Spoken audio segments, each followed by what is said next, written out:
Honorable Men Discord. Is Timberland a visionary or is he demonic?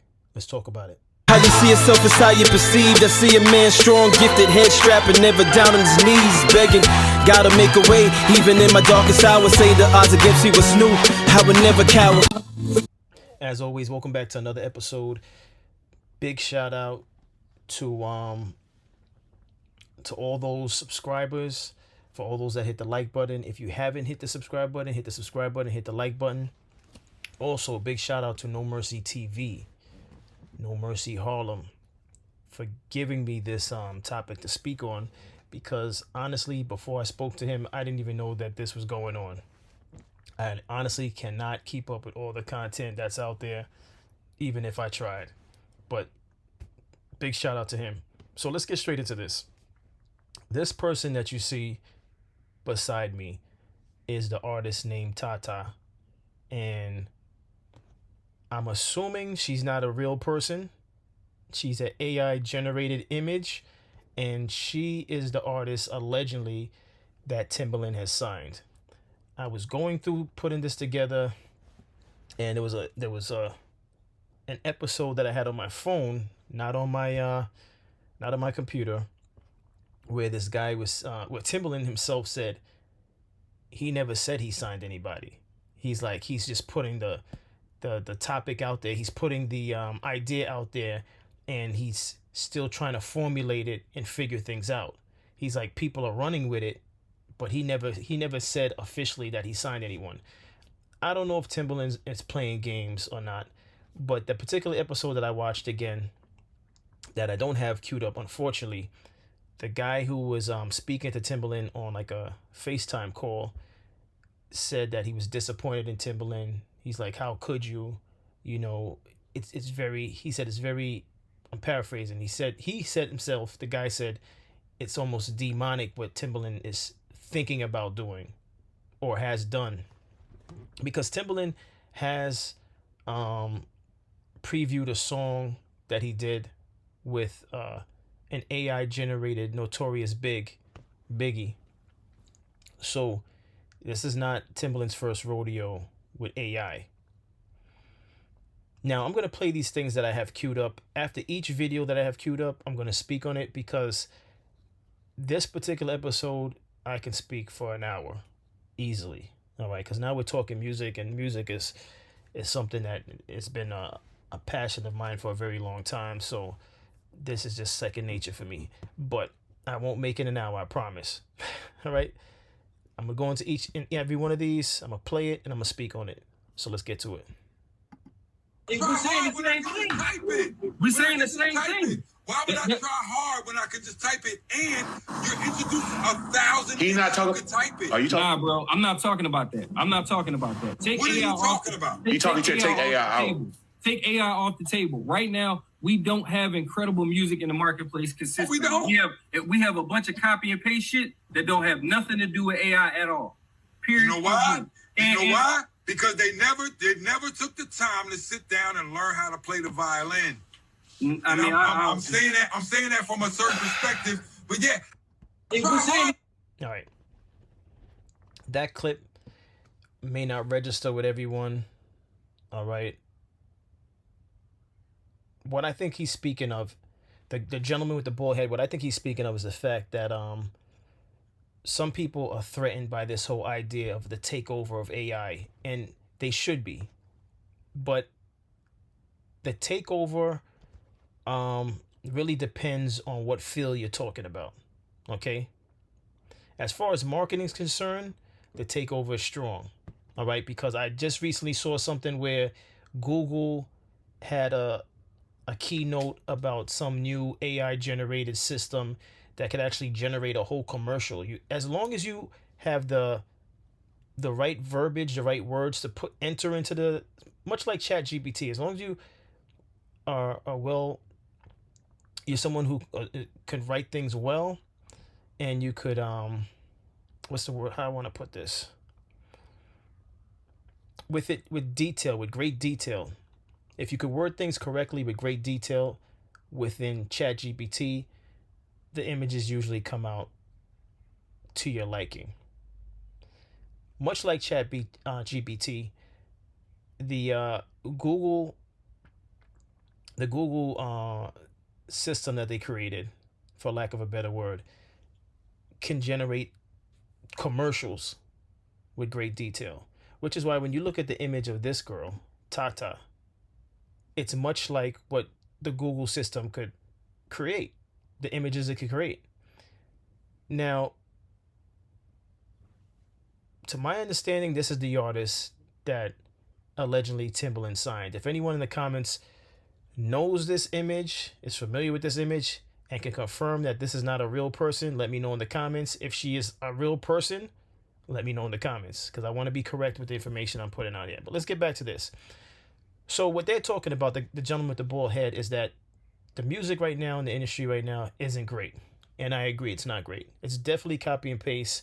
And I hate to sound like that old head that I used to have to listen to when I was growing up, when I was a teenager, talking about their era of music from the 80s. All right. My music when I was a teen was the 90s. So the older heads would be talking about the 80s rappers. Right. I don't want to sound like that guy, but I have to be honest. From what I'm hearing now, everyone wants to sound the same. Even if they think they're not sounding the same, everybody's going with the same format. And unfortunately, I have to be that old head to say, when I was coming up in the 90s, artists intentionally made sure they had their own style. They wanted to stand out, as they should. As you should want to stand out as an artist. You do not want to sound like somebody else. Biggie wasn't trying to sound like Tupac. Tupac wasn't trying to sound like Biggie.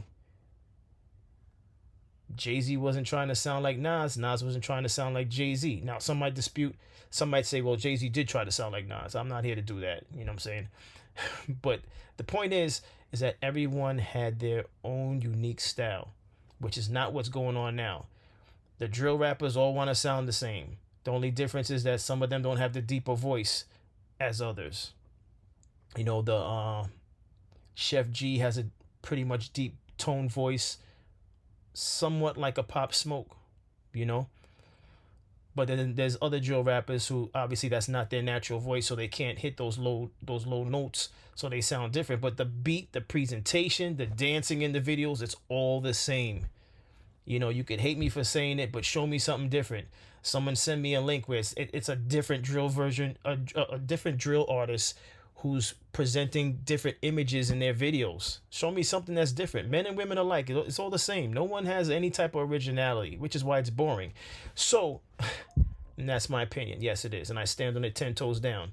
Now, that's what the bald head gentleman is speaking on, is like, it's cut and paste music. So basically what he's trying to say, without saying it fully, because it's just a clip of the whole talking points that they had, right? He's basically saying, why is anyone feeling threatened by it when no one's really doing anything unique? So he's looking at it like it's fair play. They're allowing this AI technology to come in and potentially be a threat because no one's making anything original. That's what I assume he's going with this. All right, that's my take on it. Now, Guru, who I want to say is or was Jay-Z's producer, one of his main producers, especially on the Black album. And if I'm wrong, hit me in the comments. It's been a while, but I do recognize his face. Guru with the white t-shirt in the top right-hand corner, he's saying, yeah, the music is not going anywhere because no one wants to learn how to play a violin. He's, again, speaking vaguely, but I get what he's saying. He's basically saying no one is taking the craft serious. No one wants to learn to play an instrument. Everything now is shortcuts. And this conversation, the reason why it could be over now is because this is a testament to the gift and the curse of technology. I did an episode on the Australian actress that was trying to raise $300K for her deceased son to cryogenically, bring him back to life at a later time. That's all about technology. That's science technology. The problem that we have in the world in general, and those who subscribe to religion will agree to me in what I'm about to say, will agree with me, and what I'm about to say is that man, when left to his own devices, and vices tends to do too much. Period. Man and women alike. When left to their own devices and vices, they tend to do too much. They push boundaries. They make outlandish laws and rules, and we self-destruct. We self-destruct. We might not think we're self-destructing. We self-destruct. This AI thing has its pros and it has its cons. But the problem is, it's going to get to the point where there's way more cons. And by that point in time, it'll be too late. How catastrophic will it be? I don't know. But it will be catastrophic. I think the Terminator movie is a stretch, but a brilliant script. That was a brilliant script, the Terminator movie with Arnold Schwarzenegger, because it's the takeover of machine. Man created the machine, and man in his own way tries to play God, and then the machine is going to have a mind of its own because it's learning. The machine is learning. This AI thing is learning. These commercials that I saw that was made completely by AI look like real people walking somewhere in a downtown area of like Manhattan, and it wasn't even real people.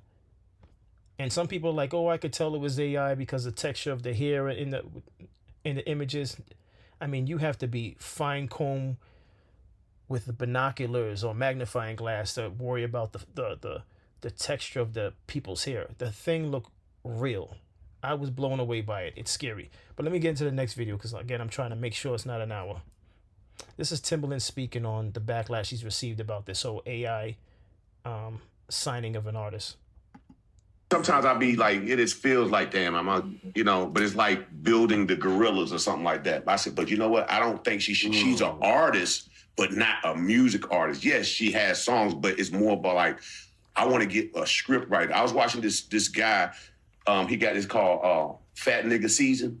And he do like little skits. That nigga, and I'm like, see, that's what I need to build out like a Tata. Like people to give matters. Like this is a girl, but the music is the background. So I'm looking at people. I want to build like this whole world where like it's action little things and monetize because they have no monetization. It's not about the music. And then for Suno, it's like everybody. I want to give the song out for everybody to remix and me create these little short palettes with writers, screen people that know photography, so the lighting can be right, and just really build out like this whole character. Now I build out this character. Now I can put it in Fortnite. Now we can go talk to the gaming thing. Now I can put this Tata character over here. I can put her over there. It's like building out this world. Let me exit that out. All right, so I'm gonna speak on that. So as of right now, during this recording, I'm 50-50 on this AI thing. Reason being is because as far as the argument of AI being a threat, here's my thoughts on that. Mickey Mouse. Was Mickey Mouse a threat to Big Bird? Was Mickey Mouse a threat to to Popeye? Was Mickey Mouse a threat to Pink Panther? Was Mickey Mouse a threat to Heathcliff? Was Mickey Mouse a threat to Garfield? The reason why I'm saying that is there's a place for everything. All right.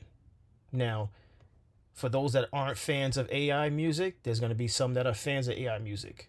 Right? Now, I don't feel like human beings should ever feel threatened by AI in terms of music, because at the end of the day, if it's a songwriter writing the song for the AI artist, it still has a human element, because the human element cannot be duplicated because the human has experience.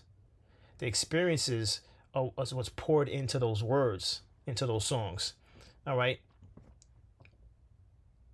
The interesting thing about entertainment and music, it's just crazy how many successful artists there are out there that never wrote their own music, but yet they embodied someone else's experiences and words and took it to another level. And I'm not here to go through the artists that don't write their own stuff, but those are humans using humans for their talent. So like a human person that is not actually good at writing finds another human and says, hey, could you write it for me? They go in the studio, perform it. They go on stage, perform it. They have people that I guess coach them through the video and what to wear. There's designers that put the clothes on you. So the argument of AI, what is really real nowadays? And I challenge anyone to speak on this, because this is what do you consider real? What's authentic? Because at one point in time, people were going at Drake, and I didn't want to mention the name, but I'm just using him as an example because when it was said that he had a ghostwriter, it was like a big thing. Oh my goodness, Drake has a ghostwriter. Meanwhile, so many artists have ghostwriters, right? So does that make him less authentic? Right? Not everybody could take the lyrics that was given to Drake, even if he didn't write his music. Let's just hypothetically say he doesn't write any of his music. Not everyone could receive the lyrics, go in the booth and perform at the caliber that Drake performs. And not everybody could do that and go on stage and entertain thousands of people in a sold out arena like Drake does or like Kendrick does. And where am I going with this is people are so worried about things that shouldn't matter. This is really a thing of if you have talent or you don't have talent. Because if you have talent, your talent, I believe, will push through if you stay consistent and you find your audience. Period. Don't even worry about an AI. All right? Because the AI is going to have its limitations. It's going to have its limitations, obvious limitations that I don't need to go into because I don't want to make this like a 2-hour video. I wouldn't be too worried about an AI if you know you have talent. If you don't have talent, you should be breaking out into a cold sweat. And for good reason, because you don't have talent. And the artists that don't have talent know who they are. They're the ones who no longer could sell out arenas. They're the ones who had that one hit and they've been trying to find another hit for years and they just can't find it because they never really had talent. We don't have to tell you don't have talent. Those artists know they don't have talent, but they would never admit it because once again, when we have this argument about real and fake, what's really real nowadays in 2025? What do you consider real? Oh, I swear I could make a whole, I can make like a trilogy or a whole series, I should say, not trilogy. I can make a whole series out of what's really real in 2025. What's real? The images on Instagram, TikTok, YouTube, is that real? Or is real the way you are when you're at home, when you're dealing with family members, when you're dealing with your children, when you're dealing with your spouse? All right? When you put on designer clothes and go to the club, pop bottles, is that real? Or is real your bank account? The negative bank account, the missed payments on certain bills. What's real? It's not the clothes.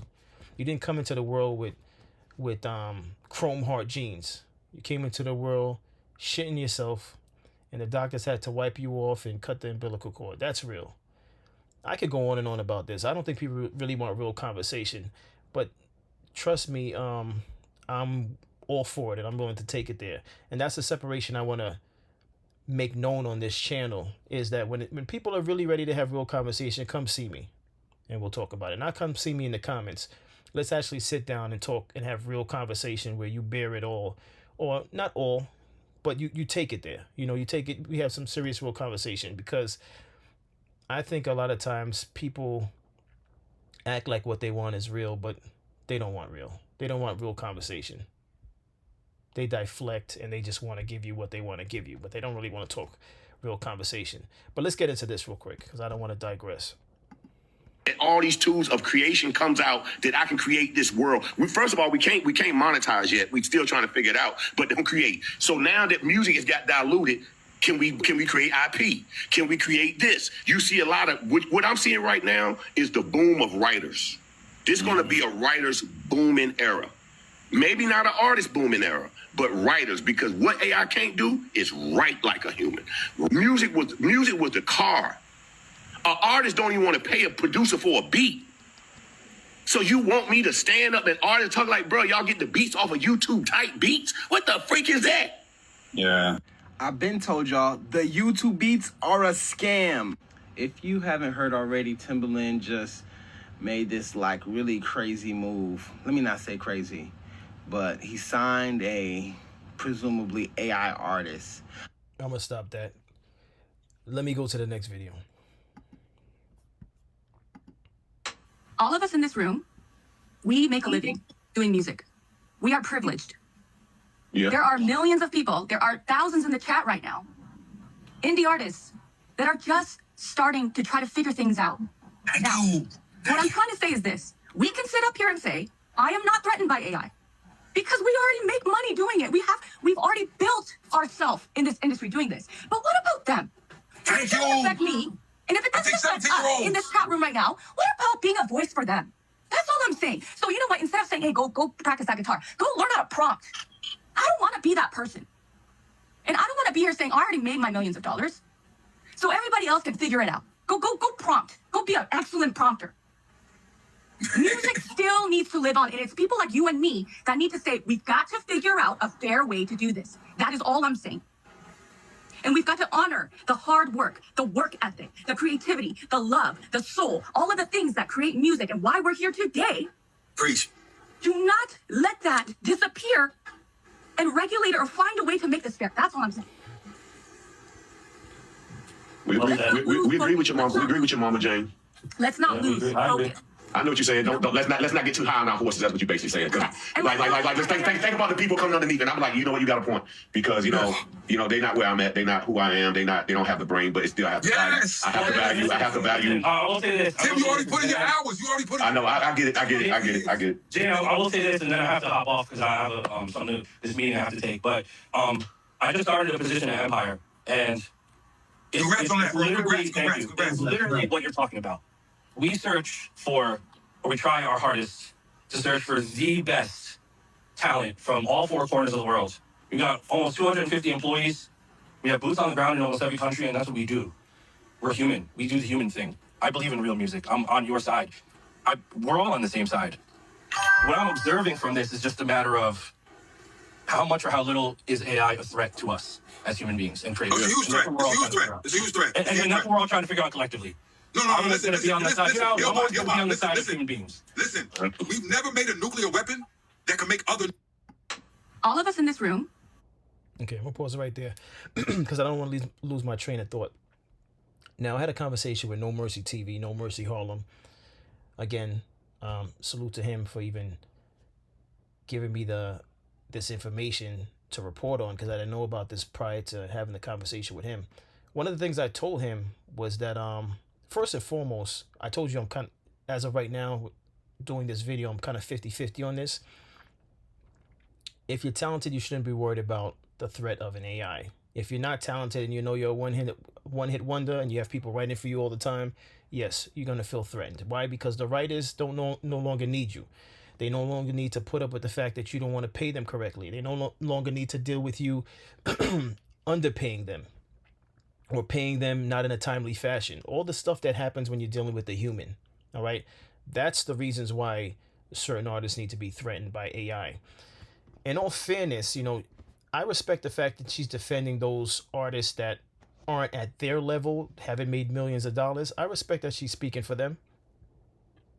But listen, this is why I'm 50-50 split on this. And No Mercy TV, No Mercy Harlem, by all means, I would love to hear your comments in this particular episode.